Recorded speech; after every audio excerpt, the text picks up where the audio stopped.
Well, are you ready for a crisis? How about a judgment? Jesus says in today's gospel reading from John, he says, now is the judgment of this world. Now the ruler of this world will be driven out, and I, when I am lifted up from the earth on the cross, will draw all people to myself. He says, now is the judgment of this world. What's kind of strange about that is that the word for judgment literally in the Bible is crisis, K-R-I-S-I-S. And so I'm not really sure why we translate it judgment every time, but literally when God judges us, he creates a crisis. And that's important because in a crisis, something comes to an end. Usually he calls for our old way of life, our old thinking, our old hanging on to things comes to an end and a new life begins, right? That's why God's judgment or crisis is so incredibly important. So I thought what we would do is we would look at a certain crisis that has happened in my lifetime of being a pastor in the past 30 years and continues to happen. I think it's a good crisis. It's a crisis to be aware of and respond to. And here it is. One of the fastest growing denominations in our world is not a denomination at all, right? I mean, we know what the different mainline denominations are. We have Presbyterians, Episcopalians, Methodists, Congregationalists, Lutherans, Catholics, Church of God. But this group is a category of spiritual but not religious.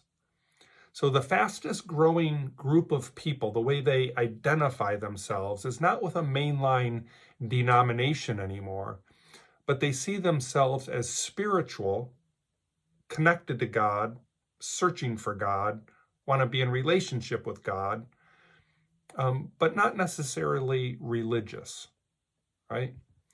The joke is that people say, well, I don't believe in organized religion. And I always say, well, come to Trinity, we're very unorganized. So I don't think that's exactly what they're meaning when they say that. Spiritual but not religious, or SBNRs, sometimes called the nuns, N-O-N-E-S, because they believe not in any particular religion, but more of a spiritual connection. They are open spiritually, but not connected religiously. So when I first became a pastor 30 years ago, most people identified as religious, but not spiritual.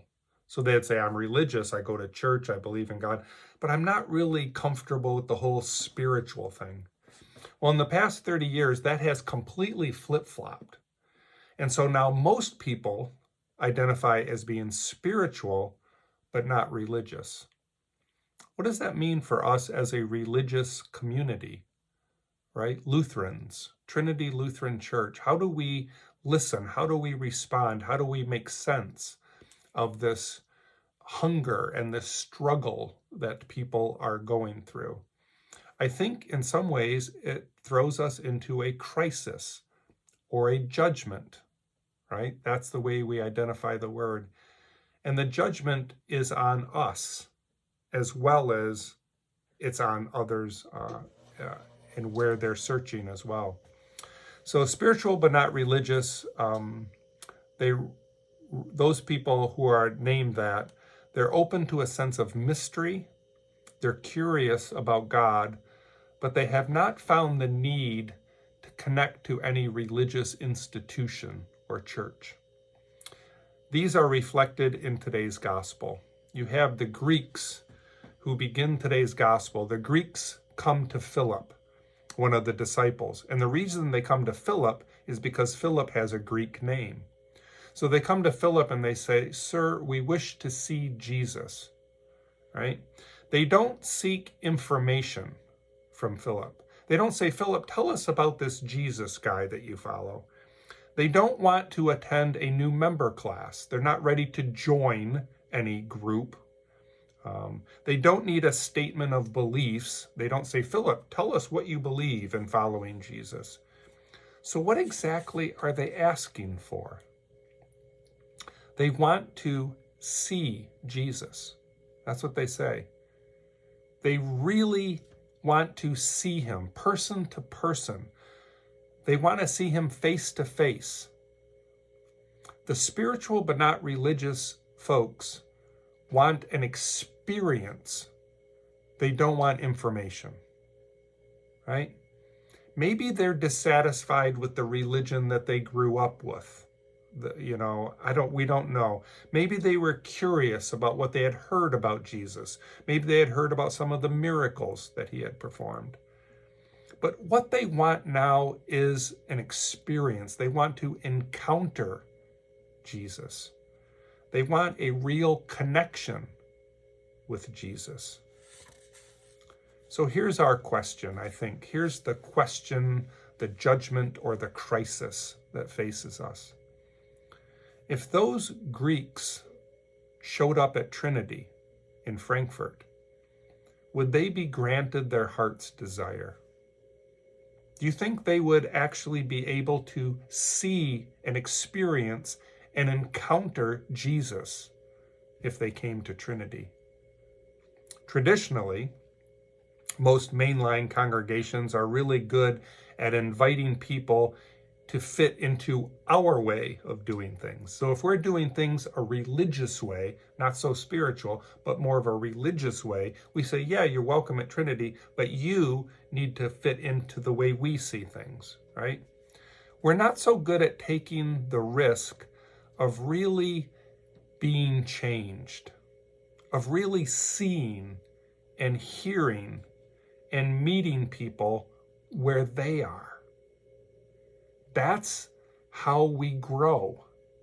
That's the crisis or the judgment that we as a church and as followers of Christ need to respond to, right? We need to actually engage with people, not just so we change them so they see things the way we see things, but we risk being changed. That's what every good crisis brings to us. So in the past, we have welcomed somebody to our church, and the old way of thinking is, let's put them on a committee. As fast as we can, let's put them on a committee, because then they'll become a part of the congregation, right? Or we invited them to sing in choir, or we asked them to volunteer working at a dinner, the bazaar, or the men's fish broil. Right? As long as we could sort of get them into our way of doing things, we felt fairly comfortable. None of which is bad. I mean, we can invite people to do all of those things. That's kind of nice. But it's just not vulnerable enough. If you're responding to the crisis of the spiritual but not religious people, it's not open enough. It's not vulnerable enough. It's not connected enough. What many people seek is a place strong enough in their faith that they can risk being changed too. And is Trinity strong enough to welcome people that might change us? 30 years ago, like I said, most people identified as religious, but not very spiritual. But that has changed dramatically. People are hungering for a spiritual experience with God. They still want to see Jesus. 2,000 years later, after the Greeks approached Philip, they still want to see Jesus. They want to experience Christ. They want an encounter with God. Can we give that to them? What does a good response look like to a spiritual but not religious person? Let's examine our well-crafted liturgies here in the Lutheran Church. Sermons that are often read by a manuscript, and risk not responding. Can we risk not responding with but that's just the way we've always done it here. Can we go beyond that? Can we move into an encounter with people? Honestly, I think we're already on our way at Trinity Lutheran Church. Not to pat ourselves on the back too strongly, here are some of the ways that I think people experience God at Trinity, and maybe you can add to this list. The blessing of the pandemic has helped us as a congregation solidify in being comfortable with change. It has for me as a pastor. It has kicked my butt into being comfortable with doing things in a very strange way. For instance, I'm preaching a sermon right now to an iPad, to my computer. And then I'm going to post it online and send it out to 212 different email addresses so that people can exchange and experience a worship service on their computer. It's just very strange. Never before this pandemic would I have thought to do this. We have been forced to grow into directions that we never considered before. We've placed more trust in ourselves to give support even without the traditional worship service. We're still growing as a congregation. How strange is that? I think we've become more flexible, and I pray that we have become better listeners. I think we have. Secondly, we have stubbornly opened our church for many years now to outside groups and community experiences, inviting the community to come into our place to experience God, even if it's not during a worship service, perhaps. Like Habitat for Humanity, Bacon, right? The fundraiser every year. Benzie Home Healthcare, collecting socks and power bars. Quilting groups, scouts, yoga and exercise. The Bazaar Boutique was a new thing that we did this past year. Lutheran World Relief. We've taken money to buy chickens and wells for water for people who don't have water. Tuesday dinners, band music, baptisms outside the church, weddings on sand dunes, funerals in the woods. We're kind of bold about some of our experiences, aren't we? Even some of our youth trips, instead of the traditional get-togethers, vacation Bible schools, we have packed kids up, driven down to Ohio, got on a train. 15 hours later, we were in the heart of New York City. There's all sorts of things that we have done along those lines. But here's the thing. If we're willing to look, Jesus will show us who he is, no matter where we are, no matter how we engage in a worship service. So he wants to engage us so that we can join with him in embracing a sacrificial love, even to the point of moving beyond our comfort zone. He calls it the cross. He calls it denying ourself. He says, join me on my journey to the cross. Sacrifice. Be willing to give and listen and engage. So whether you identify as a spiritual but not religious, or a religious but not very spiritual person, or something else, the point of following Jesus is not the focus on satisfying our own spiritual or religious desires, but rather it's following Jesus so that we might be drawn more deeply into the kingdom of God, so that we might risk vulnerability, so that we might challenge ourselves to such a level of trusting God, that we can begin to trust one another.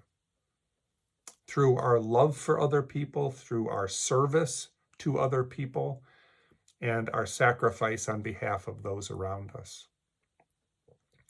So I don't know which Jesus you seek, but I'm willing to listen. And I'm willing to walk with you. Are you willing to walk with me? Are you willing to walk with those people who see their faith and their theology and their relationship with God very differently than we do? We are the ones who get to reveal our hearts by how well we open them to the lives of others and to the living God who continues to bless us in so many countless ways. The heart of God, which claims us as his own, now is strengthening us so that we might be open to the claims of others. Thanks be to God for his gift. I pray that God doesn't throw you into too many crises this coming week or too many judgments, but just enough that you can maybe grow a little bit. Thanks be to God. Amen.